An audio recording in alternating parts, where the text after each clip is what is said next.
Мына мен өзүмдү жаңы Кудаймын деп чыктым. Анткени аалам менен байланыш алам, 4 жашыман баштап көрүнүш көрөм. Мени кереги жок.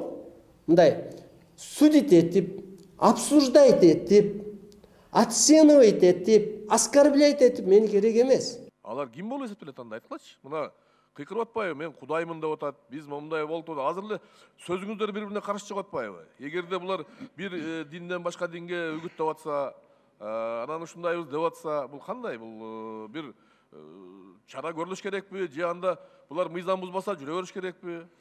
Ал жеке ошол Кудаймын деп кыйкырып аткан адамдын өзүнө карата, анын айткан сөздөрүнө жараша бүгүнкү күндө экспертизага материалдар жөнөтүлгөн, ошонун жыйынтыгында атайын бир чаралар көрүлөт.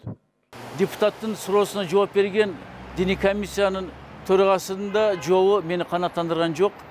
Анткени анализ кылабыз деп аткан сөз түшүнүксүз. Жөн эле чыгып алып туруп, мен Кудаймын деп туруп, элди тескери жакка буруп атса, өзүнү салттуу диндерге карама-каршы коюп атса, кандай экспертиза керек? Буга кылмыш ишти ачып эле, муну камап коюп, анан кийин сотко алып чыгып эле муну жазалаш керек. Бул жерде экспертиза жүргүзгөндө эмне? Кудай эместигин кантип аныктайт окумуштуулар же диний адамдар? Башынан түшүнүктүү да, азма көчтөн любой адамды сурасак, кантип адамдан Кудай чыгат деп айтат да. Кудай болсо улуу зат, аны эч ким көрбөйт, аны эч ким укпайт, аны эч ким билбейт. Көзгө көрүнбөйт ал. Бул жерде чыгып алып эле мен Кудаймын деп, анан дагы бирөө мен жаңы пайгамбар Махдимин деп биле кыргызданып чыгып атат. Кече болсо дагы бирөө периштем деп чыгып атат. Уят.